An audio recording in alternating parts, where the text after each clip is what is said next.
Bismillah, Assalamualaikum warahmatullahi wabarakatuh. Kita akan lanjutkan pelajaran kita yang keempat, hijrah ke Habasyah 1 dan 2. Hijrah pertama menuju ke negeri Habasyah. Pada tahun kelima kenabian Nabi Muhammad SAW, pada zaman kaum kafir Quraisy dalam menindas dan menyiksa kaum muslimin semakin meningkat. Rasulullah berupaya mencari cara dan langkah untuk menyelamatkan kaum muslimin dari siksa mereka. Kemudian turunnya ayat Zumar ayat 10 menerangkan bahwa bumi Allah sangat luas dan mensyarat kepada kaum muslim untuk berhijrah. Illadzina ahsanu fi hadhihi dunya hasanah wa ardullahi wasi'ah innama yuwaffas sabiru ajruhum bighairi hisab. Orang-orang yang berbuat baik di dunia ini memperoleh kebaikan, dan bumi Allah itu adalah luas. Sesungguhnya hanya orang yang bersabarlah yang dicukupkan pahala mereka tanpa batas. Rasulullah SAW mengatakan bahwa Raja Habasyah As-Soma An-Najasyi adalah seorang raja yang adil dan tidak ada seorang pun yang pernah terzalim olehnya. Beliau memerintahkan kaum muslim untuk berhijrah ke negeri Habasyah untuk menjaga agama dari fitnah dan siksaan yang dilakukan oleh kaum musyrik. Pada bulan Rajab tahun kelima kenabian, rombongan pertama kaum muslimin hijrah ke negeri Habasyah. Rombongan ini dari 12 orang, terdiri dari 12 orang laki-laki dan 4 orang perempuan yang dipimpin oleh Utsman bin Affan. Dalam rombongan tersebut ikut pula istri beliau, Ruqayyah putri Rasulullah SAW. Mereka berjalan keluar secara sembunyi di tengah malam yang gelap menuju pelabuhan Syaibah agar tidak diketahui oleh kaum musyrikin.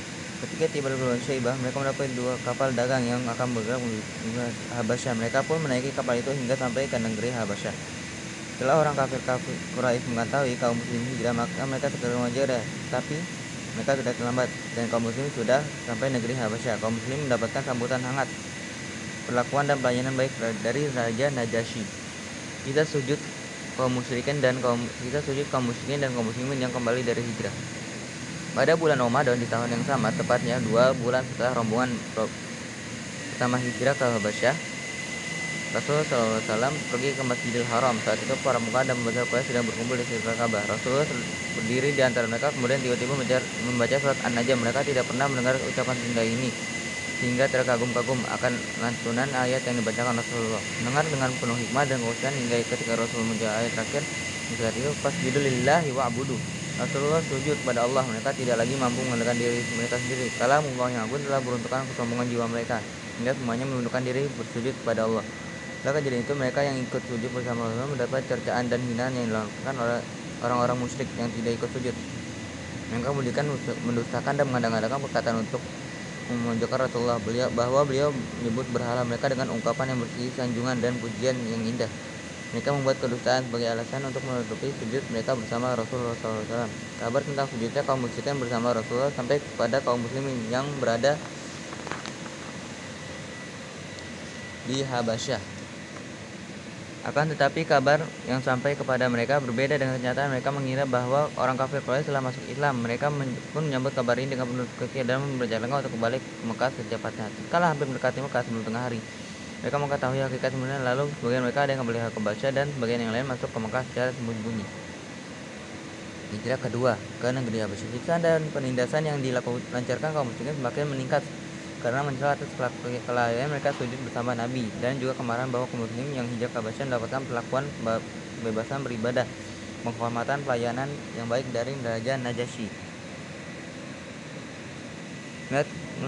Melihat pernyataan tersebut, Rasulullah memerintahkan para sahabat untuk berhijrah ke negeri Habasyah untuk kedua kalinya.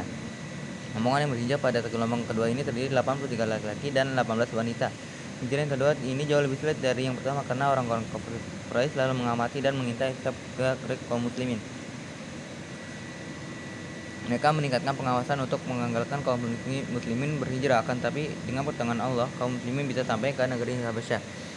Kaum muslimin mendapatkan tempat berlindung yang aman bagi diri dan agama mereka dari Raja Najasyi di negeri Habasyah. Orang kafir Quraisy mereka tidak senang. Mereka pun mengutus 2 orang laki cerdas dan pandang, yaitu Amr bin Al-As dan Abdullah bin Abi Rabi'ah sebelum keduanya masuk Islam ya, sambil membawa berbagai macam hadiah yang berharga yang akan diberikan kepada Raja Najasyi agar mau mengembalikan kaum muslimin ke Mekah. Akan tetapi Raja Najasyi menolak permintaan kedua utusan tersebut dan mengembalikan hadiah kepada keduanya, terutama setelah perwakilan kaum muslimin Ja'far bin Abi Thalib menjelaskan dengan penuh kejujuran kedua padanya tentang keadaan kaum muslimin yang ditindas, disiksa dan dianiaya apabila mereka dikembalikan ke Mekah, dan juga tentang keadaan Nabi Muhammad yang membawa kebenaran yaitu Islam. Hijrah negeri Habasya adalah hijrah pertama dalam Islam. Syukran jazakumullah khairan.